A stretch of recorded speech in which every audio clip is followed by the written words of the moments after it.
Bienvenue à tout le monde, à tous les amis de LBTL. Vous voyez, aujourd'hui, j'ai mis une casquette avec une lettre sur ma casquette qui correspond à une initiale de mon nom ou de mon prénom. C'est pas que je suis égocentrique, c'est juste qu'aujourd'hui, nous allons aborder un thème qui va parler de notre ego, qui va aborder deux dimensions différentes, à la fois l'ego de l'individu et aussi le groupe dans lequel un individu évolue. Donc, je vais enlever la casquette maintenant. Voilà, il faut toujours un peu de mouvement dans l'enseignement pour changer. Aujourd'hui, nous allons nous poser une question. Je ne sais pas si vous êtes déjà posé des questions sur les fêtes. La question que je me suis posée est liée à une étude que j'ai faite il y a plusieurs années, que j'ai commencé en 2018. Donc, il y a des notes un peu dans tous les sens. Je n'ai pas toutes les références, donc je demande pardon si jamais je prends des enseignements, soit du RAF, soit de la plateforme Academ ou d'autres choses. La question que je me suis posée et que peut-être vous pouvez vous poser, vous qui nous regardez, pourquoi Pessar Chény existe? Est-ce que vous vous êtes déjà demandé pourquoi il y a une deuxième date, le 14 Liar, pour Pessar Chény? Moi, j'avais fait une étude il y a plusieurs années sur la paracha de cette semaine. Et puis, il y a quelques jours, j'en suis venu à me poser cette question en me disant, mais pourquoi il y a deux dates? Pour les autres fêtes, il n'y a pas de date. On est sorti de Shavuot, vous connaissez les autres fêtes, Yom Kippour, Toù Bishvat, Sukkot, il y a beaucoup de fêtes. Il y a aussi des fêtes qui sont liées à l'histoire d'Israël, Hanouka, Purim. Si on rate Purim, est-ce qu'il y a une autre date dans l'histoire juive? Non. Si on rate Sukkot, est-ce qu'il y a une autre date? Non. Donc la question que l'on va se poser ensemble, c'est pourquoi Pessar Chény existe? Pourquoi il y a une deuxième date? Et à travers la réponse à cette question, nous allons aborder un terme incroyable dans la pensée juive, dans la pensée hébreu, un terme qui va nous amener à nous confronter une fois de plus au combat, la pensée juive contre la pensée grecque. Vous voyez, vous allez voir, c'est incroyable. On va aborder aussi des sages d'Israël qui ont beaucoup réfléchi à cette question. Pourquoi il y a une deuxième date? Et puis, nous allons voir aussi un peu les conséquences.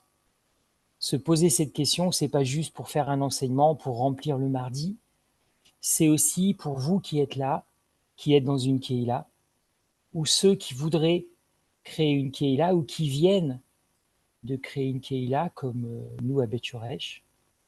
Cette leçon, je pense, ce soir, peut nous aider à mieux construire, à consolider notre assemblée, ou à commencer à construire une assemblée d'une façon juste et dans la bonne pensée.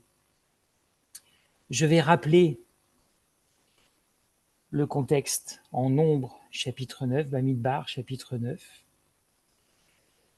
À partir du verset 6, avant le verset 6, Moshe parle de Pessar. Et à partir du verset 6, il y eut des hommes qui se trouvaient souillés par des cadavres humains et qui ne purent faire la Pâque ce jour-là, 14 Nissan. Ils se présentèrent devant Moïse et devant Aaron ce même jour.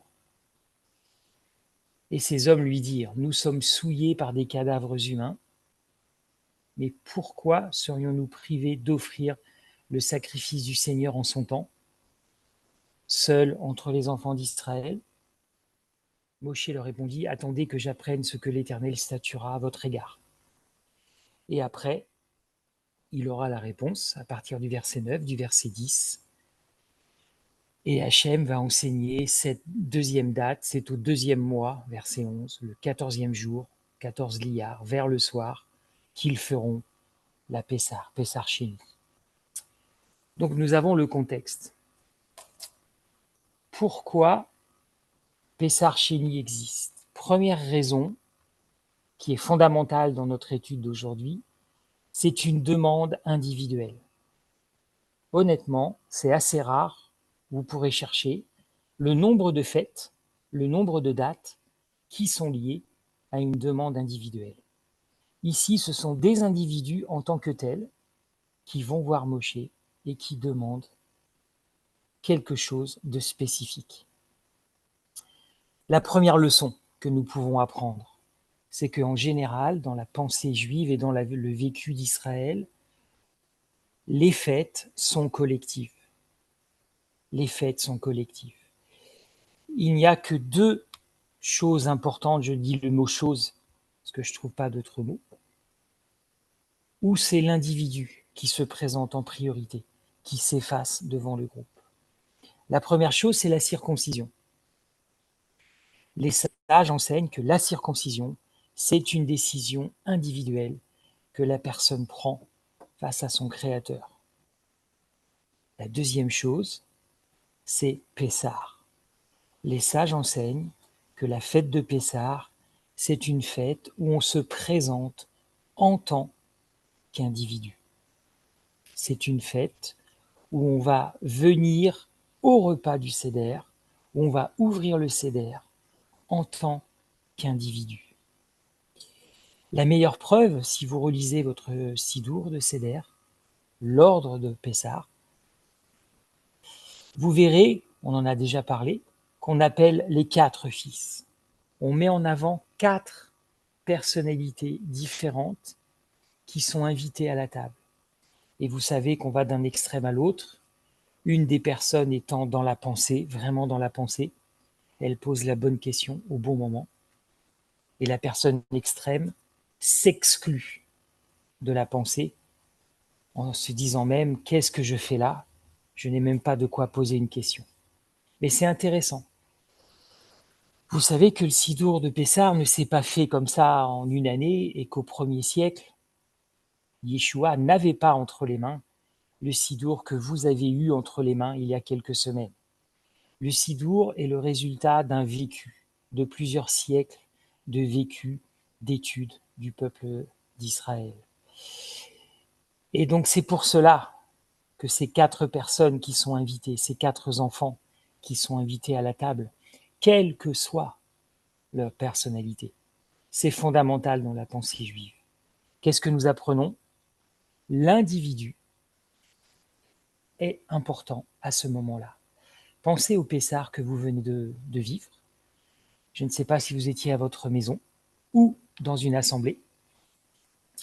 Chaque personne est entrée individuellement et s'est assise devant sa coupe, devant son seder, devant l'assiette, à cette table très bien décorée. Chaque personne s'est assise en tant qu'individu. Et on a vécu le seder ensemble pendant plusieurs heures. Et à la fin, nous sommes sortis d'Égypte, de Misraïm, en tant que peuple. C'est ça qui est fondamental. On arrive à Pessah en tant qu'individu qui se présente dans une assemblée et on ressort de Pessah libéré du péché et on peut marcher avec les autres. Le plus vieux qui nous regarde ici, peut-être vous avez connu Guénassia, donc peut-être vous avez 40 ans, 50 ans de présence dans une Kehila, la Kehila de Paris. Les plus jeunes, vous avez peut-être commencé au dernier Pessah ou peut-être vous avez commencé la semaine dernière. Peu importe. On se présente toujours à Pessah en tant qu'individu. De même que la circoncision. Si vous prenez la décision d'être circoncis, circoncis de chair, circoncis de cœur, c'est une autre question. Ce n'est pas le thème d'aujourd'hui. Mais ce jour-là, vous vous présentez en tant qu'individu. Pas en tant que fils d'eux, pas en tant que fille d'eux, pas en tant que frère d'eux ou que sœur d'eux, mais en tant qu'individu face à Hachem. Et vous allez faire ce que vous devez faire avec votre ego. C'est votre ego dans le bon sens du terme. C'est votre personnalité qui se présente devant l'Éternel. Ce qu'il y a d'intéressant d'ailleurs, c'est que les sages ont continué d'enseigner. Ils ont enseigné quelque chose aussi de très important pour nous. Ils ont enseigné sur le mois de l'Iyar. Les sages enseignent que le mois de l'Iyar, la sortie de Pessah, et les derniers jours de Nissan, bien sûr, mais surtout le mois de l'Iyar, c'est un mois fondamental où on peut agir en tant qu'individu pour s'améliorer, pour se préparer avant la fête de Shavuot. Revivons maintenant la sortie d'Égypte. Le repas de Seder, on ne l'a pas fait exactement comme Moshe, debout avec des sandales, avec un bâton, une table, rapidement. Voilà, ça c'était peut-être du temps de Moshe. Dans le désert, il devait le vivre d'une certaine façon aussi. Au 1er siècle, d'une certaine façon. Et puis nous, au 21e siècle, d'une autre façon. Mais l'enseignement hébreu est toujours là. Et une fois qu'on sort du 14 Nissan, de ce repas, comme quand on part d'Égypte, on sort et on chemine avec les autres. On sort de Mitzrayim. Nous sommes sortis de nos enfermements individuellement le jour de Pessah. Mais ça continue. Et les sages enseignent que jusqu'à Shavuot, il y a une période de temps où en tant qu'individu, on peut se préparer, on peut s'améliorer, on peut travailler sur nous-mêmes. Vous vous n'êtes jamais demandé pourquoi on compte les jours de l'Omer? Oui, c'est un commandement. Mais pourquoi ce commandement? Bien sûr, c'est parce que individuellement, on compte les jours de l'Omer. Individuellement, on engrange les jours, on prie, et individuellement, on travaille sur soi-même, tout en étant dans un groupe, bien sûr, pour étudier. Les 49 jours du temps de l'Omer font partie de ce processus où, en tant qu'individu, je m'améliore, je travaille sur moi-même, sur mes pensées, sur mes actions, sur mes paroles, sur les choses que je fais ou les choses que je ne fais pas, pour pouvoir me présenter collectivement à Shavuot. Shavuot est une fête comme les autres fêtes où on se présente collectivement et pas individuellement. Et à partir de Shavuot, c'est le collectif qui va l'emporter. Ça, c'est important et c'est fondamental. De même que quand vous faites la circoncision, de la chair ou du cœur, ou les deux, vous vous présentez individuellement, et une fois que la circoncision est passée, entre guillemets, vous allez intégrer le groupe, intégrer Israël dans sa dimension physique et surtout dans sa dimension spirituelle. L'individu et le groupe, ce sont des questions que nous nous posons tous et que peut-être vous vous posez maintenant. En introduction, tout à l'heure, avant l'enregistrement, nous avons partagé avec quelques frères et sœurs.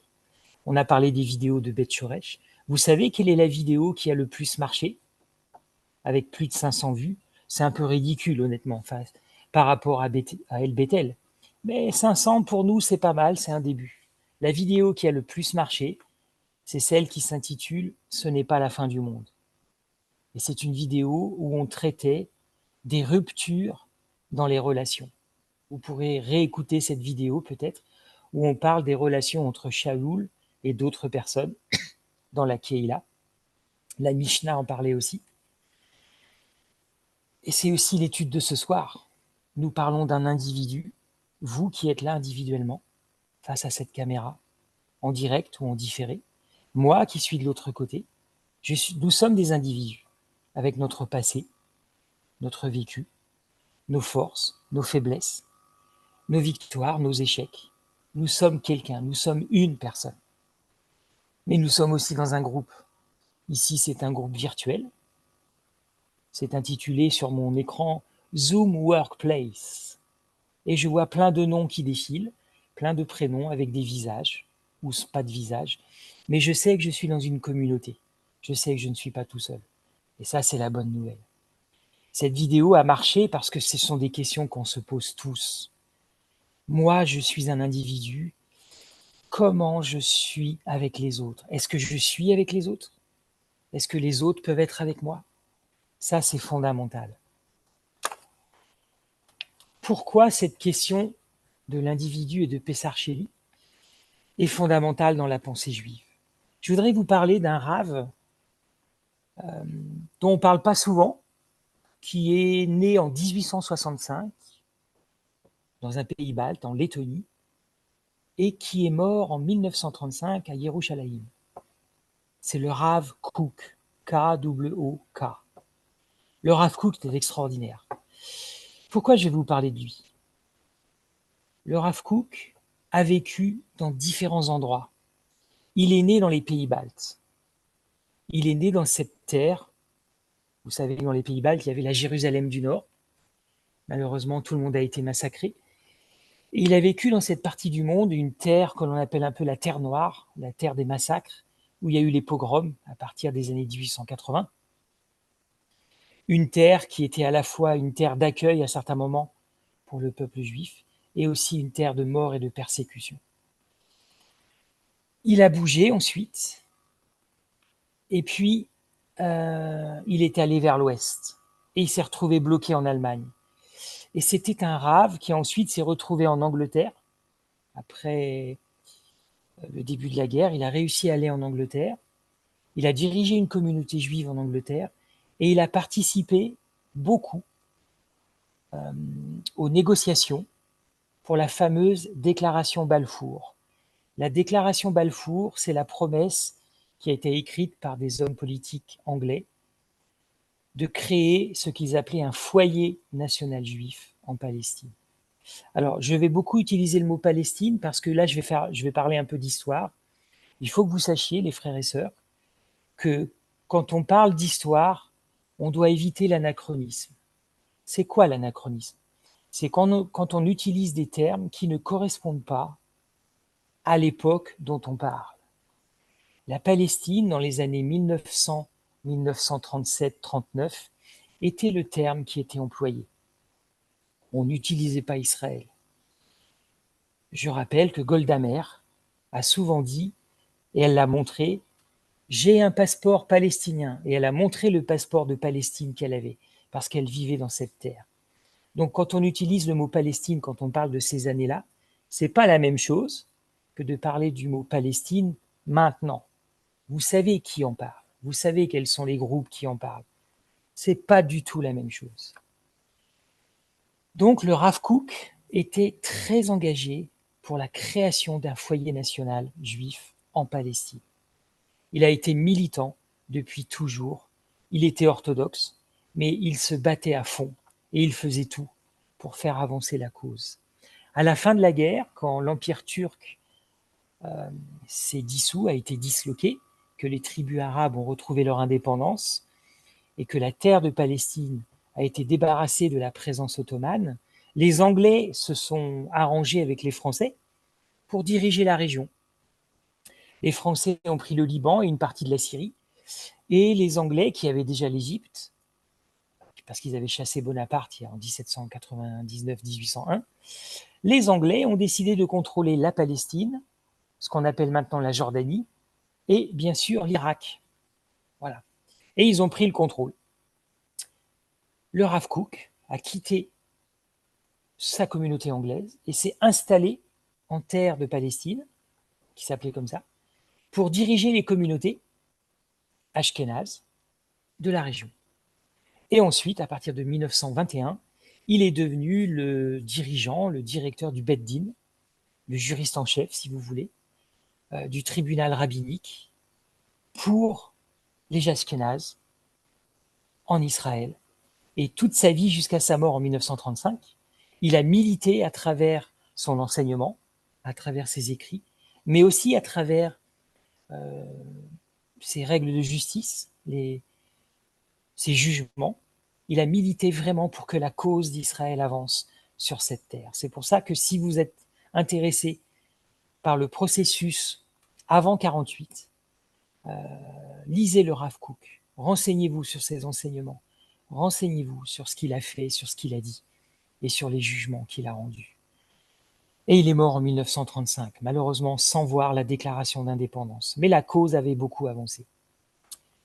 Qu'est-ce qu'il a dit, le Rav Kook? Le Rav Kook a enseigné que pour les nations, et là c'est fondamental pour nous et pour vous qui nous regardez, l'union fait la force. Vous connaissez cette phrase, c'est une phrase typique de la pensée grecque notamment. Et il enseigne que dans le peuple Israël, C'est le contraire. Les Grecs, la pensée occidentale, enseignent que ce sont des individus agrégés les uns à côté des autres. Imaginez des Playmobil, les uns à côté des autres.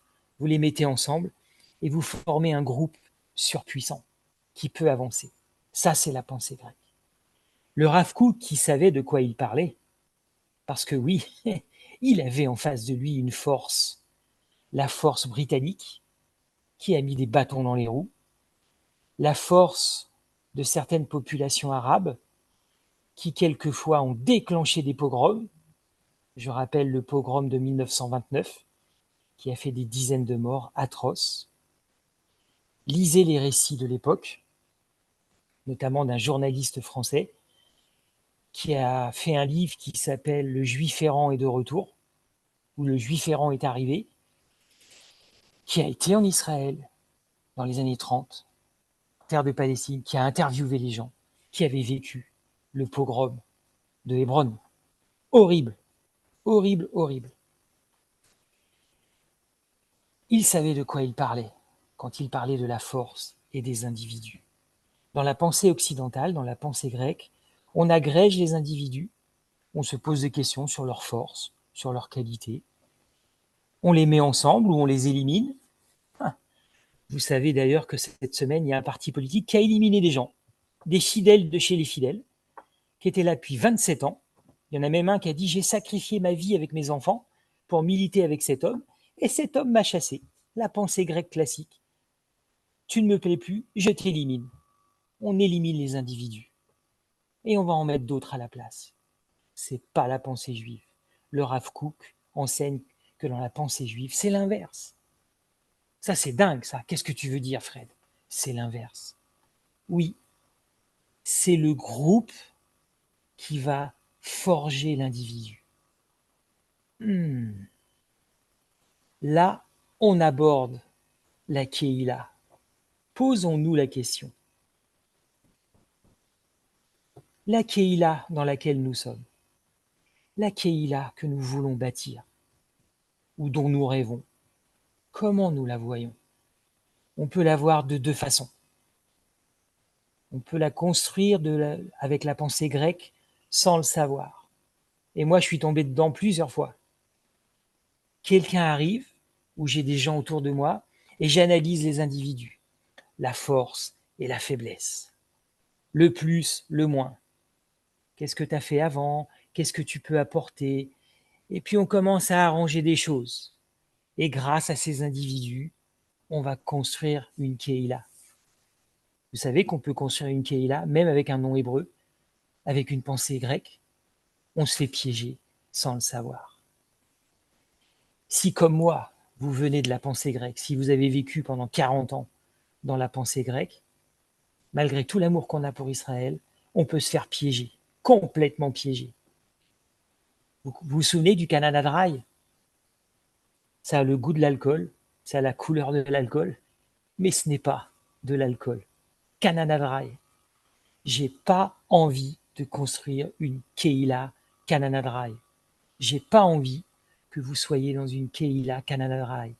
Ça a le goût de la pensée juive, ça a la couleur de la pensée juive, mais en fait, c'est pas de la pensée juive. C'est de la pensée grecque. C'est une Kehila grecque. Waouh!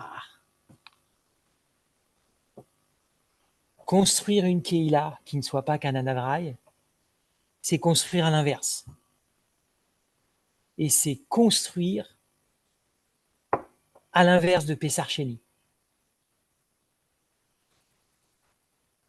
Construire une Kehila, c'est décider le groupe avant tout.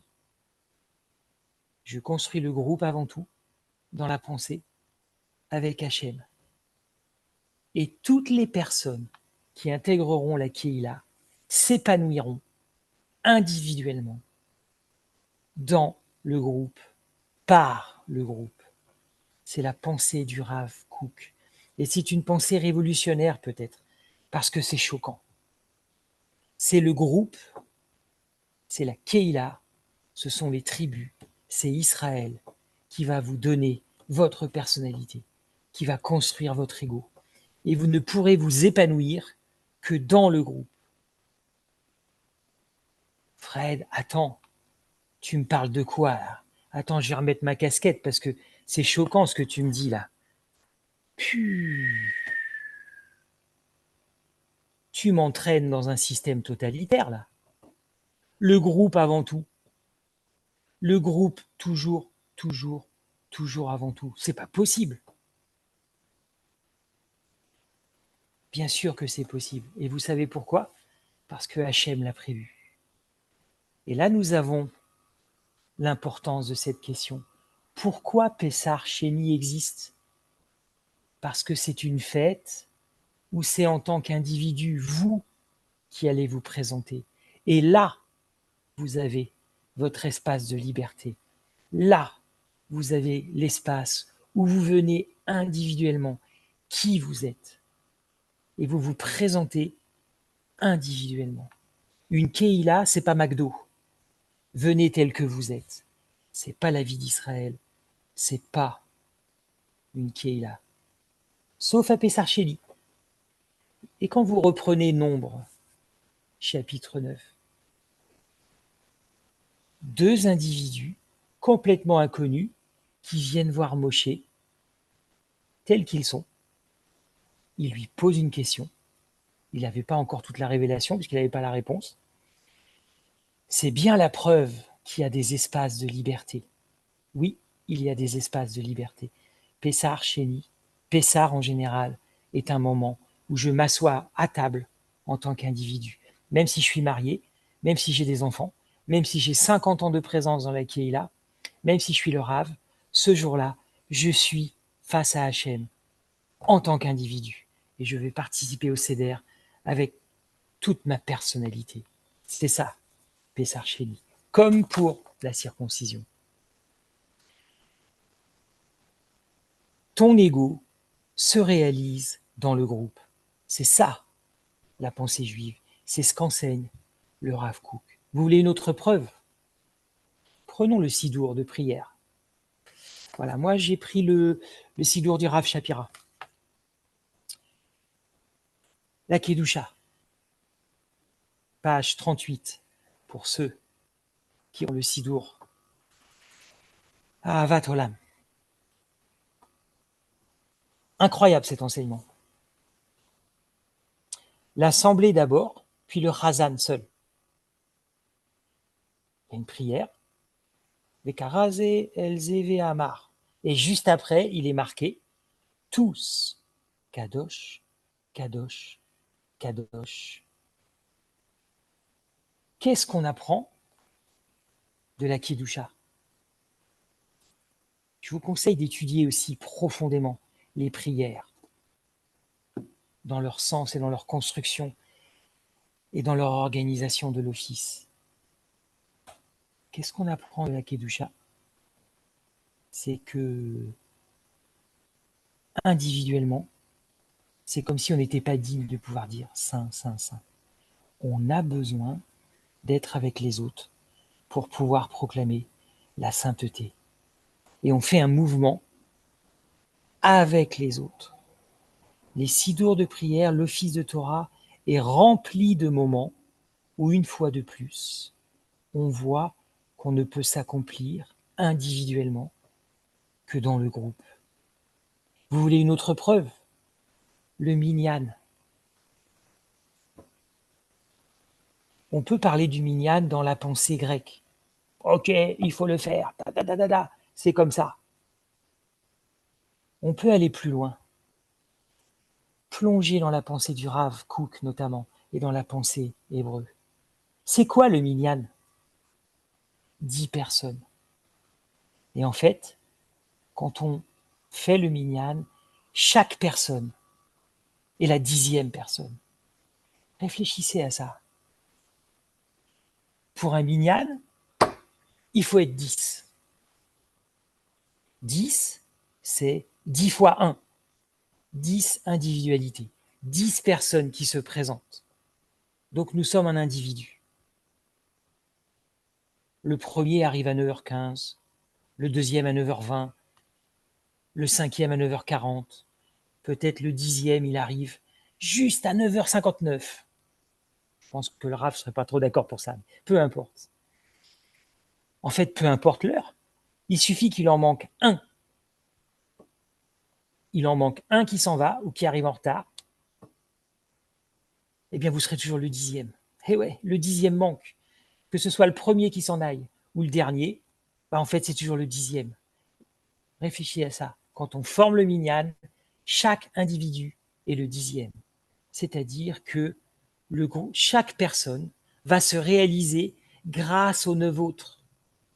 Et la prochaine fois que vous rentrerez dans la prière, dans une synagogue, quand vous ferez le minyan, pensez à ça. Quelle que soit l'heure où vous arrivez, quand vous vous présenterez, vous pourrez vous dire, en fait, je suis le 10e. Même si vous arrivez le premier, dites-vous, je suis le 10e.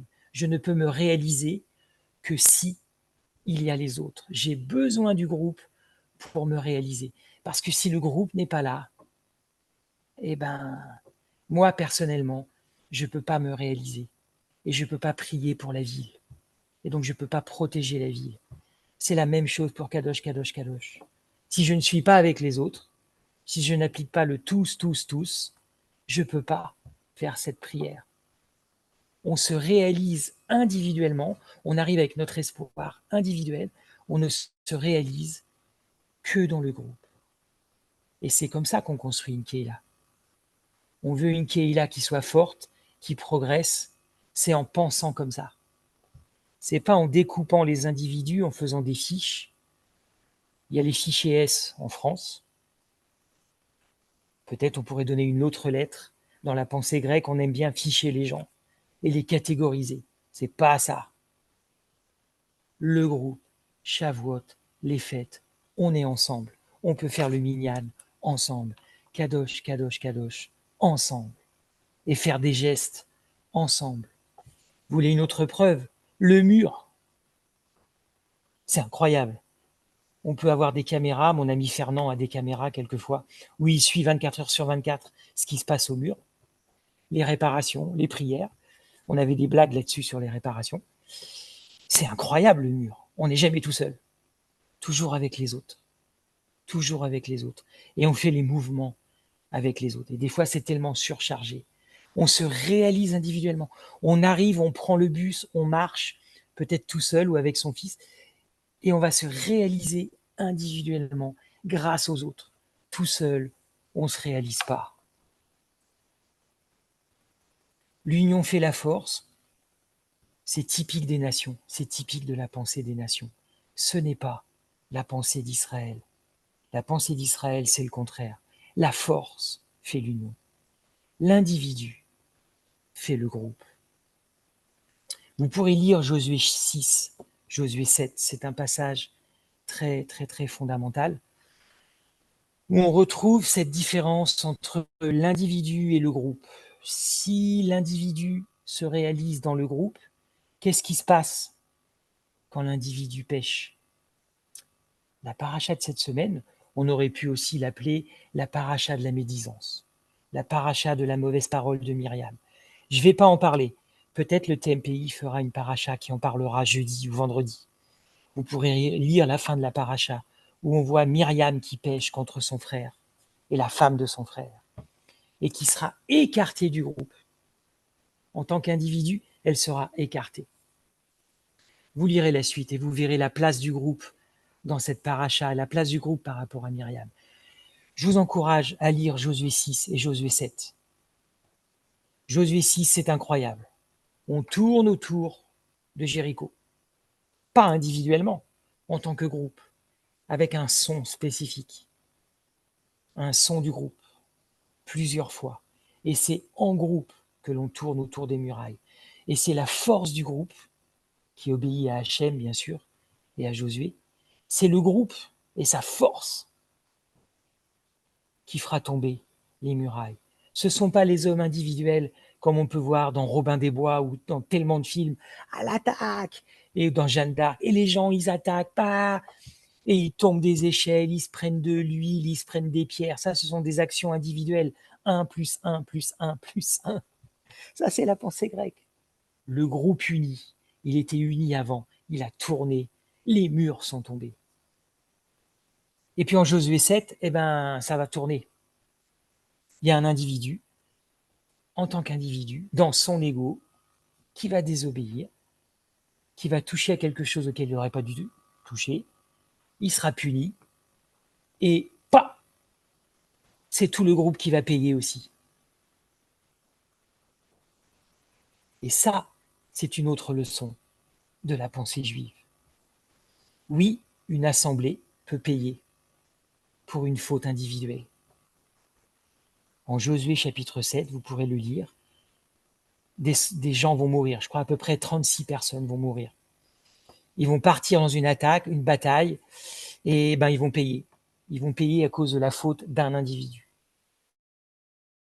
Si vous lisez la fin de la paracha de cette semaine, vous verrez que peut-être on était aussi dans ce cas-là entre Myriam et Israël. Vous lirez, vous trouverez, et une fois de plus, vous verrez l'importance de l'individu et du groupe. Si on reprend le parti politique qui a fait la purge, c'est le mot français, dans les journaux, purge dans tel parti, c'est la pensée grecque, je t'élimine toi, je t'élimine toi, je t'élimine toi. Allez hop, le groupe continue d'avancer, toi je t'élimine, je te remplace par quelqu'un d'autre. C'est pas la pensée juive, c'est pas le vécu de Myriam. Le groupe s'est arrêté, Myriam a payé quelques jours, et elle est revenue dans le groupe. Et vous connaissez la vie de Myriam. Elle a continué de s'accomplir dans le groupe. Le groupe aurait peut-être pu gagner 7 jours. Allez, on fonce. Et puis tu nous rejoindras. Tu accéléreras, peut-être tu feras du stop en chameau, tu courras, ça te fera du bien, et tu nous rattraperas. Ça, c'est la pensée grecque. Qu'est-ce que c'est que ça? Ils ont attendu. Et la vie de Myriam a continué. Et elle a continué de s'épanouir et de grandir dans le groupe. Quelle leçon! Le groupe, le groupe, le groupe. Ouh, mais tu parles tellement du groupe que... Dis donc, Fred, tu peux la remettre ta casquette pour te cacher. C'est pas un peu totalitaire, ça? Vous savez que dans l'histoire, et peut-être à l'heure actuelle, il y a des pays qui fonctionnent dans le totalitarisme. Le groupe l'emporte sur l'individu. Aucune pensée individuelle, aucune action individuelle. C'est le chef. Il y a des mots spécifiques dans les pensées politiques totalitaristes. Je ne vais pas les prononcer.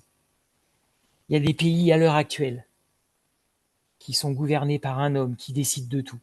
Il y a des partis politiques qui sont très proches de ça. Il y a des familles qui fonctionnent comme ça. Quelqu'un qui décide de tout par la violence physique ou la violence psychologique. Donc tu veux dire que une Keïla, c'est la même chose alors? On rentre et puis on obéit à doigt et à l'œil. Il n'y a pas d'espace pour moi. Bien sûr que non. Déjà, on a Pessar. Spirituellement, vous avez une période de temps. Pessar, Pessar Chéli, si vous ratez, c'est la preuve que Dieu tient compte de vos besoins individuels. Et les temps de l'Homère, individuellement, vous pouvez vous préparer. Vous avez un espace pour travailler, pour discuter, pour écouter. La circoncision, si c'est une question qui vous concerne, c'est votre espace. C'est un espace pour vous. Et c'est vous qui déciderez, c'est vous qui agirez, bien sûr en demandant conseil, mais c'est individuellement. Et puis, les sages d'Israël ont parlé d'un autre espace fondamental pour nous. Dans l'étude que j'ai faite en 2018, c'est quelque chose qui m'a marqué. Je vais vous citer un passage qui traite de Psaume chapitre 1. Dans Psaume chapitre 1, vous pourrez le lire, c'est un passage où on parle de la Torah de l'Éternel. Il y a une phrase où il est marqué « la Torah de l'Éternel ». Et puis quelques mots plus loin, il n'est pas marqué de la Torah de l'Éternel, mais de sa Torah. Et en fait, les sages ont étudié Psaume chapitre 1 pour aller beaucoup plus loin par rapport à cette question de l'individu. Alors, je vais aller doucement pour ceux qui prennent des notes, parce que je sais que quelquefois, c'est difficile de noter les références du Talmud. Le Talmud de Babylone, donc c'est Talmud de Babylone, traité Avoda Zara. Avoda Zara, Z-A-R-A. Talmud de Babylone, traité Avoda Zara, page 19a. Page 19a. Et vous allez voir la force incroyable de la réflexion des sages. Le Rav Kook, 1935, sa mort. Ici, on plonge il y a 2000 ans. Rabbah enseigne. Un homme doit toujours étudier de la Torah ce que son cœur désire, comme il est dit en Psaume 1. Car dans la Torah de l'Éternel est son désir. La Torah de l'Éternel. On parle de Psaume 1. Si vous vous souvenez de ce passage qui parle d'un homme qui est intègre, qui a des bonnes racines et qui est bien éduqué et qui est plongé dans la bonne eau. Pas l'eau de l'amertume qu'on a vue la semaine dernière, mais la bonne eau. Car dans la Torah de l'Éternel est son désir. Rabbah enseigne aussi, c'est le Talmud qui continue, au début du verset, cette Torah est nommée du nom du Saint béni soit-il. Mais à la fin du verset, c'est votre responsabilité de trouver le verset dans le psaume 1. Trouvez-le, lisez-le, et vous pourrez retrouver, réécouter ce commentaire du Talmud de Babylone, traité Avoda Zara, page 19. Nous sommes à la 46e minute pour ceux qui prennent des notes. Si vous voulez transmettre des notes à des amis, 46e. Et Rabbah enseigne aussi au début du verset, cette Torah est nommée du nom du Saint béni soit-il. Mais à la fin du verset, c'est votre responsabilité de trouver. C'est peut-être le mot responsabilité que le système n'a pas aimé. Mais à la fin du verset, elle est nommée de son nom, le nom de l'étudiant. C'est ce que le Talmud dit. Le premier verset, on parle de la Torah de l'Éternel. Et à la fin du verset, dans sa Torah, ce n'est pas la Torah de l'Éternel pour les sages, c'est la Torah de l'étudiant. Qu'est-ce que ça veut dire? Les sages continuent en disant « L'étudiant méditera jour et nuit ». Le psaume dit ça. Et Rabbah enseigne « Un homme doit toujours étudier la Torah et ensuite la méditer pour qu'elle devienne sa Torah.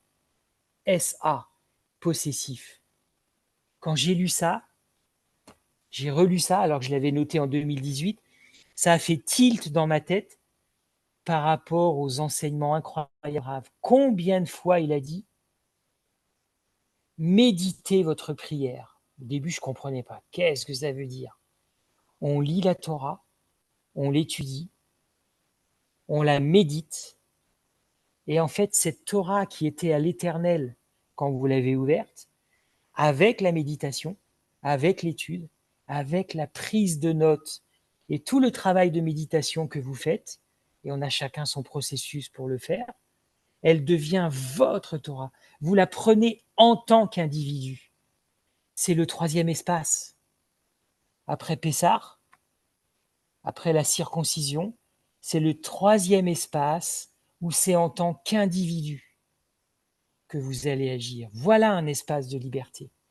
Une Keïla, ce n'est pas totalitaire, parce que dans votre étude, dans mon étude, j'ai mon espace. Et si je fais les choses comme les sages nous l'enseignent, comme le Rav nous l'enseigne, comme nos compagnons d'études aussi nous l'enseignent, si vous en avez, j'ai mon espace. Je ne suis pas dans un espace totalitaire. Si vous tapez le mot lecture en hébreu sur Internet, je vais le faire, là je vais ouvrir, vous avez le verbe lire en hébreu qui se dit pahal. Ok. Mais la racine de ce verbe, c'est kof, resh, aleph. Kof, resh, aleph. Et dans ces trois lettres, la racine du verbe lire en hébreu, vous avez quelque chose d'incroyable. Vous savez ce que ça veut dire? La racine appeler, interpeller. Waouh! Ok, tu veux dire que la racine du verbe lire la Torah, ça veut dire appeler la Torah, interpeller la Torah? Je comprends pas. Qu'est-ce que tu me racontes? Moi, dans ma pensée grecque, linéaire. Je prends un livre, je l'ouvre, je lis, je prends des notes, j'apprends par cœur, je répète, basta, je pars. C'est pas ça. Vous vous souvenez des enseignements du Talmud qui parlent des lettres?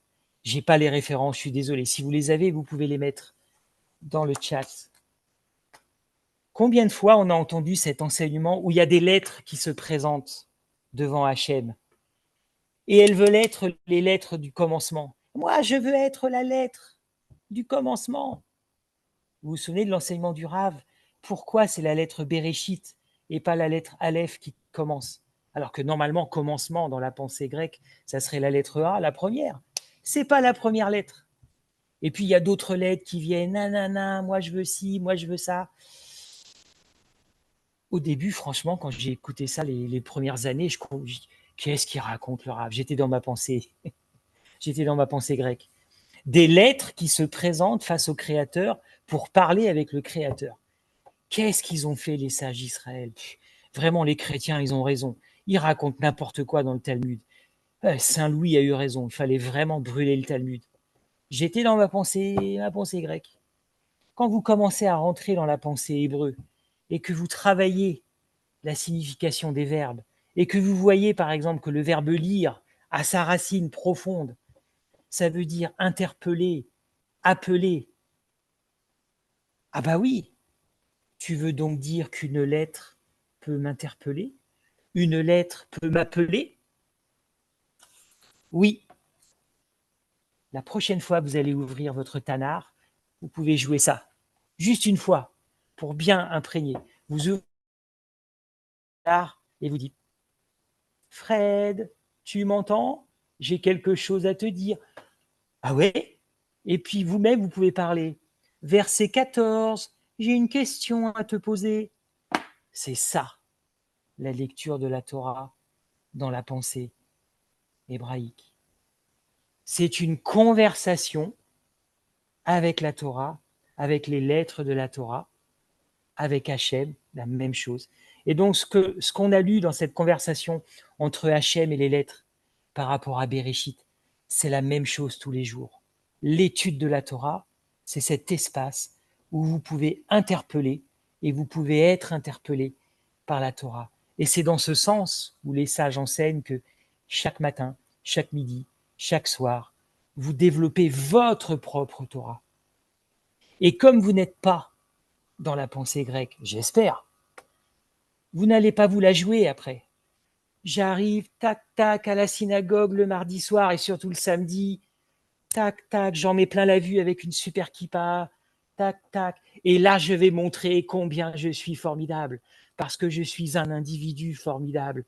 Et j'ai appris plein de choses formidables. Regardez combien je suis le plus grand. Ça, c'est une Keïla avec la pensée grecque. Elle va pas très loin, une Keïla comme ça. Et on peut détruire sa Keïla et construire à l'envers.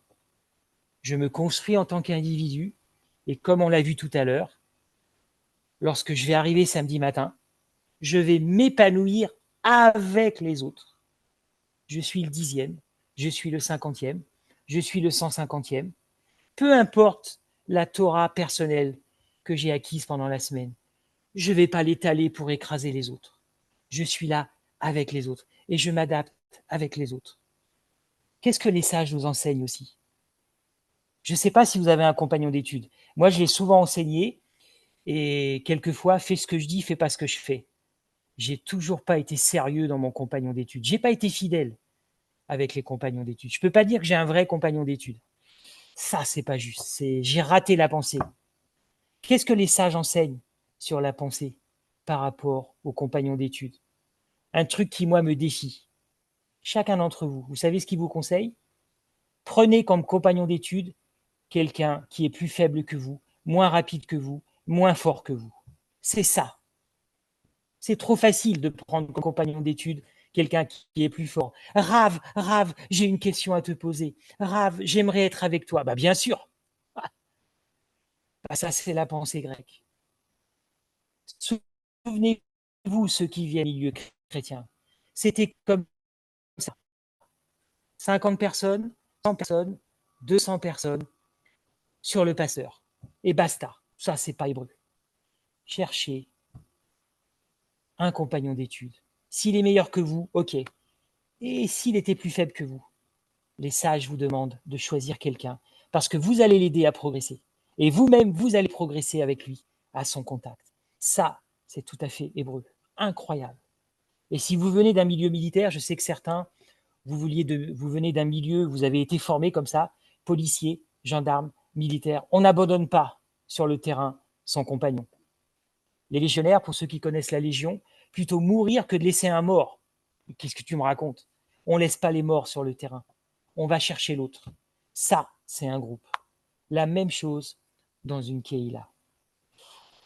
Donc, construisons notre propre Torah, tout en étant dans la pensée juive, bien sûr, la pensée hébreu. Et quand on arrivera dans le groupe, on n'agira pas comme un grec en étalant notre connaissance et en faisant du blabla et je vais te sortir des phrases pour t'impressionner. Le Rav, il n'aime pas qu'on fasse ça. Et on peut tous faire ça tellement facilement. Et des fois, on le fait sans le savoir. Je me fonds dans le groupe et c'est dans le groupe que je vais pouvoir m'épanouir personnellement. Pensez à la prière Kodesh, Kodesh, Kodesh. Quand vous faites cette prière, individuellement, vous vous sentez épanoui et vous vous sentez progresser vers Dieu. Mais vous ne le faites pas tout seul. Samedi, pensez à tout ça. Avec qui vous allez vous asseoir? À côté de qui vous allez vous asseoir? Moi, j'avais 30 ans d'expérience dans le christianisme avant de changer de pensée. C'est triste à dire, mais quelquefois, dans certaines assemblées messianiques, je vois des gens qui sont moins avancés que les chrétiens par rapport à l'amour des autres. Quand quelqu'un arrive, j'ai remarqué quelquefois, quand quelqu'un de nouveau arrive, personne ne va vers lui. Personne l'accueille. Personne lui dit « Viens t'asseoir à côté de moi. Je vais t'expliquer ce que c'est. » Sauf peut-être la personne qui est à l'accueil. Je sais qu'à Paris, vous avez des personnes qui sont à l'accueil pour la sécurité et aussi pour d'autres raisons. Et en fait, c'est toujours vous qui accueillez. Et les autres? Et pourquoi c'est pas vous qui allez accueillir? Pourquoi vous n'allez pas laisser une place? On laisse une place à Pessar pour le prophète. On lui ouvre même la porte et on lui dit « Reviens ». Est-ce que vous avez pensé à laisser une place quelquefois à côté de vous pour le futur visiteur peut-être? Est-ce que vous avez la vision d'un visiteur qui va venir? Même pas. Combien de fois vous vous êtes assis toujours à côté de la même personne? Toujours la même personne, toujours les mêmes conversations. Et quand on mange, toujours la même personne, toujours les mêmes conversations. Wow. Je connais des chrétiens qui sont plus avancés que nous là-dessus. Il est peut-être temps de changer ça. Comment vous voulez construire une Keïla si on garde nos mauvaises habitudes? Moi, je me construis en tant qu'individu. Et je me développe avec un autre individu, mais c'est toujours le même. La globalité. Et quand quelqu'un d'autre arrive pour la première fois, il arrive en tant qu'individu, je vais lui montrer en l'accueillant ce que c'est qu'une Keïla avec la pensée d'Israël. En l'accueillant. Rien que ça. Je vais lui montrer la différence. J'ai même pas besoin de lui parler. J'ai même pas besoin de lui sortir des mots en hébreu ou d'ouvrir un sidour. Et ceux qui ne sont jamais allés dans une Keïla, allez-y. Et si vous n'êtes pas bien accueillis, allez-y, rentrez dedans, forcez les choses, asseyez-vous à côté de quelqu'un, engagez la conversation et vous pouvez aider le membre de la Keïla à se secouer. Ok, merci mon ami, tu m'as aidé. La même chose pour les études. Ce qui marche pour les études peut aussi marcher pour l'accueil. Ah, donc je voulais terminer là-dessus. Je pensais à nos amis d'Occitanie aussi qui veulent créer dans quelques mois ou quelques semaines, je ne sais pas où vous en êtes, une Keïla, une assemblée.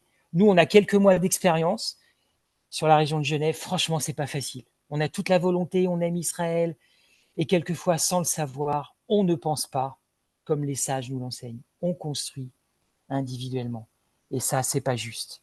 Donc, nous sommes appelés à construire nos amitiés avec le groupe en premier, tout en sachant que dans sa sagesse, Hachem nous permet d'avoir des espaces de liberté.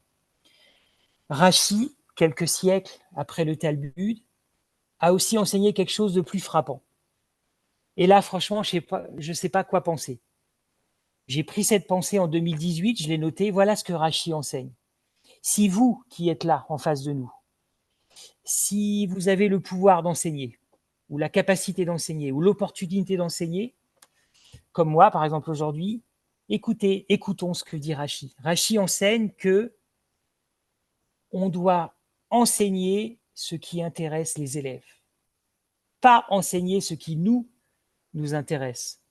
J'ouvre le débat. Peut-être un jour, on pourra en discuter avec le Rav ou avec d'autres enseignants. Moi, j'ai certaines passions dans la vie et je peux saouler les gens avec certaines choses qui me passionnent, même si c'est lié à Israël. Fred, arrête-toi 5 minutes. Est-ce que ça intéresse les autres? Est-ce que tu as demandé aux autres ce qui les intéresse? J'ai beaucoup aimé le questionnaire du Rav. C'est frappant, ça. Il a demandé qu'est-ce que nous avions pensé et il a ouvert la porte à un feedback. Je n'ai pas le mot feedback en hébreu. Retour en français. C'est exactement ce que Rachi a enseigné. Le Rav veut savoir où nous en sommes, comment on prend les choses, pour être capable d'enseigner aussi ce qui nous intéresse. Oui, il a plus de sagesse, il a une vision que peut-être moi je n'ai pas, que nous n'avons pas, et il peut anticiper des besoins.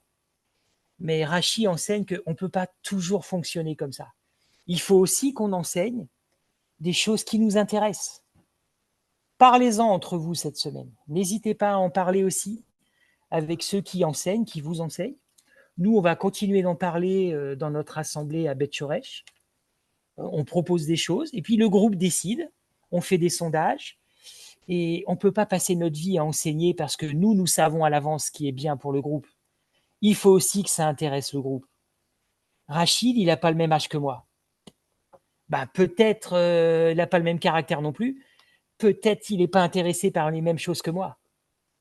On n'a pas le droit de s'imposer l'un l'autre les thèmes d'enseignement. Voilà. Donc ça, c'est quelque chose qui, moi, m'a frappé, qui nous montre une fois de plus, une Keïla, ce n'est pas un espace totalitaire. Il y a des espaces de liberté et on doit être capable de se challenger et de se poser des questions sur notre enseignement. Pour terminer, un encouragement. Dans la pensée juive, ce qui est fondamental, oui, on est dans un groupe. Et le groupe, c'est important, surtout si vous n'êtes pas dans une culture occidentale. Si vous venez d'une culture du sud de la Méditerranée ou une culture asiatique, si vous avez vécu dans des pays asiatiques, vous savez que dans ces cultures, le groupe l'emporte avant tout. Si je vous dis la Humma, qu'est-ce que c'est la Humma? Qui peut répondre? Il faut que vous connaissiez ce mot, parce que Oui, franchement, c'est chez les musulmans. C'est l'assemblée chez les musulmans, la communauté, la communauté des musulmans. voilà. Ça, c'est fondamental. Si vous voulez comprendre les musulmans, tout est dans ce mot. Bon, il y a d'autres mots importants, mais la Humma, c'est fondamental. Je ne sais pas si vous êtes en France maintenant, ceux qui nous regardent. En France, en ce moment, on a un problème avec ça, parce que notre pays n'a pas été construit comme ça. La communauté l'emporte sur tout, quel que soit le pays où vous habitez, quel que soit l'individu que vous êtes. D'une certaine façon, c'est triste à dire, la pensée hébreu est plus proche de la pensée de la communauté, dans le sens la communauté, la Oumma, que la pensée grecque. Ouah, qu'est-ce que tu dis là? Dans un enseignement sur la pensée juive, tu prononces un mot arabe, un mot du Coran? Ben oui. Eh oui, les amis. Comme le dit le père de Rachid, quelquefois on a des choses à apprendre de cette communauté. Eh oui, c'est fondamental pour nous. Donc on ne peut pas marcher avec Hachem, on ne peut pas être dans un cheminement si on nie ce terme de communauté. Et si vous voulez comprendre le monde musulman qui va devenir de plus en plus fort, le Rav l'a enseigné, reprenez ses enseignements, on doit comprendre ce mot communauté et qu'est-ce que ça implique, les gens qui vivent là-dedans, les gens qui pensent comme ça, qu'est-ce que ça implique dans un pays qui est dans une pensée grecque? Et qu'est-ce que ça implique cela avec notre communauté à nous, la communauté d'Israël, qu'on vienne des nations ou qu'on vienne du peuple d'Israël par le sang. C'est aussi très très important. On ne peut pas traiter le monde musulman comme des individus. Si on les traite comme ça, on n'a rien compris et on ne comprend pas ce qui se passe depuis 79. Tout a changé avec 79 et 79. Et à partir de 79, ce mot communauté et aussi la défaite de 67 ce mot communauté a pris une importance fondamentale qui peut écraser les individus. Et on doit apprendre à connaître ce mot. Quel est le rapport avec l'enseignement? Dans les églises ou dans une assemblée, est-ce que vous avez déjà entendu cet enseignement qui vient de Shaoul? Je crois que c'est en Galates. Peut-être Galates 1 ou Galates 3. Moi, j'ai vécu cet enseignement. La fameuse phrase où Shaoul dit « Ne vous disputez pas sur des questions de nouvelle lune ou de généalogie ». Vous vous souvenez de cette phrase? Je crois que c'est Galates 1, mais je ne suis pas sûr. Vous savez comment on utilisait cette phrase dans la communauté où j'étais avant? Une communauté qui était dans la pensée grecque. Pose pas trop de questions. Qu'est-ce que tu te prends la tête sur les Juifs, le calendrier, le messianisme et ça sert à rien tout ça. La généalogie, la lune, le soleil, tout ça, ça sert à rien. Reste dans les bases. Arrête de poser des questions. Ça, c'est le totalitarisme.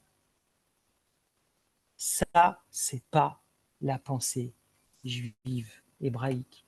Si vous êtes maintenant dans un groupe où vous avez un dirigeant, ça peut être une famille, un groupe de prière, une keïla, une assemblée, peu importe. Si vous êtes dans un groupe où vous entendez ce genre de phrase de la part de votre dirigeant, faites quelque chose. N'acceptez pas ce genre de phrase. Oui, le questionnement est fondamental si vous voulez rester dans la pensée juive. Sortez de ce groupe si la personne ne veut pas vous écouter. Ça mène nulle part. C'est un groupe totalitaire. C'est pas la pensée d'Hachem. C'est pas la pensée juive. J'ai quelqu'un d'Israël dans mon travail. Je la vois 2 fois par semaine. Une femme incroyable qui souffre dans sa chair et dans son esprit. Je crois que j'en ai déjà parlé dans une vidéo. C'est elle qui disait « J'en ai marre, je suis fatiguée émotionnellement ». On a encore parlé 45 minutes après le travail. Vous savez ce qu'elle me dit? J'en peux plus de ce gouvernement. Elle est désespérée. Et vous savez ce qu'elle m'a dit?